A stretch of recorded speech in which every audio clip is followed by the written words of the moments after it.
Hello friends, welcome to my home kitchen. આજે હું વહેલી ફ્રી થઈ ગઈ છું અને સાંજે મારી પાસે સમય છે એટલે હું આવી ગઈ છું મારા ભાઈના ઘરે, જે મારા ફઈના દીકરા છે. તેમને ત્યાં નાનું એક ગાર્ડન છે અને ગાર્ડનમાં ઘણા બધા એવા વૃક્ષો વાવ્યા છે કે જે કિચનમાં ઉપયોગી છે, સાથે સાથે ઔષધીય ગુણ પણ ધરાવે છે. તો ચાલો આપણે એ ગાર્ડનની મુલાકાત લઈએ અને ત્યાંના વૃક્ષ અને નાના જે પ્લાન્ટ છે તેની માહિતી મેળવીએ. અહીં આંબાનું ઝાડ છે જેમાં સરસ મજાની કેરી લટકે છે. કાચી કેરી અને પાકી કેરીમાંથી પણ ઘણી બધી રેસિપીઝ બને છે. તેની રેસિપીની લિંક હું ડિસ્ક્રિપ્શન બોક્સમાં આપી દઈશ. અહીં મીઠા લીમડાનું ઝાડ છે જે પણ રસોડામાં ઉપયોગી છે. આ દેશી ગુલાબ છે જેમાંથી કચ્છનું ફેમસ ગુલાબ પાક બની શકે છે. રોઝ સિરપ બની શકે છે. ફુદીનો છે, ફુદીનો પણ અનેક રીતે ઉપયોગી છે. આ નાગરવેલના પાન છે જે મુખવાસમાં ઉપયોગી છે.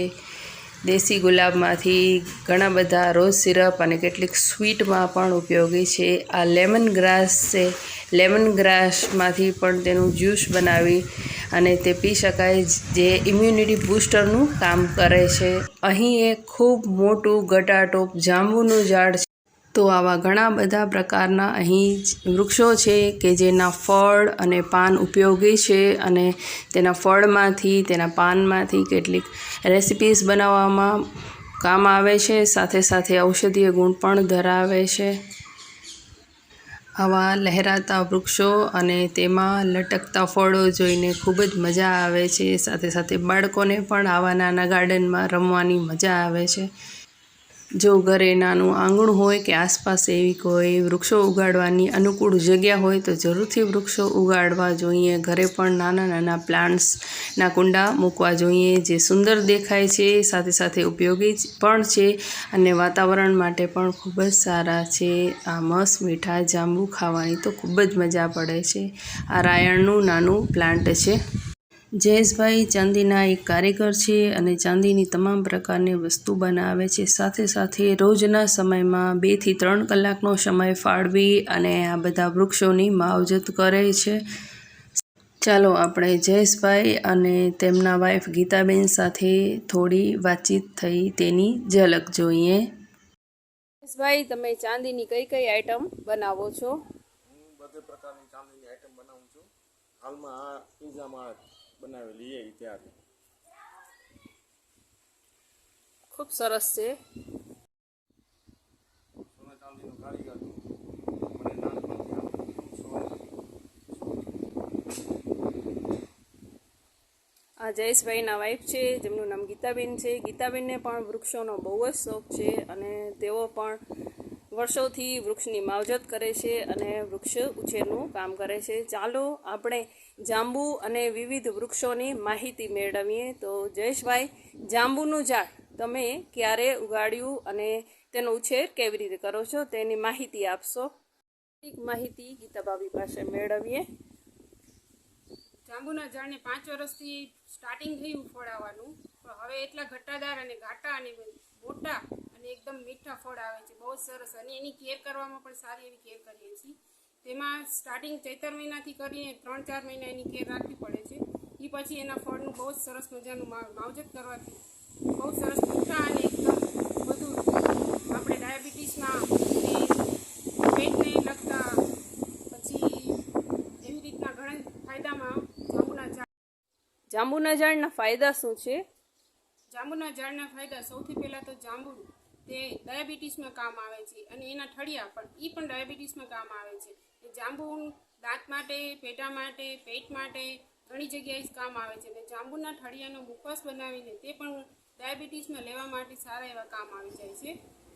એટલે કે જાંબુનું ઝાડ ઔષધીય ગુણ ધરાવે છે. જાંબુનું ઝાડને ડાળકીઓ, પાન, થડ, એની છાલ બધે ઉપયોગી, આયુર્વેદિક તરીકે આખું ઝાડ એનો ઉપયોગમાં આવે છે.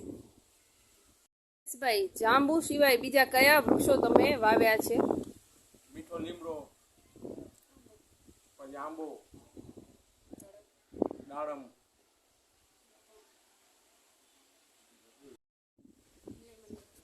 લેમન ગ્રાસ, પછી નાગરવેલના પાન, તુલસી, ગુલાબ, ને ગુલાબ.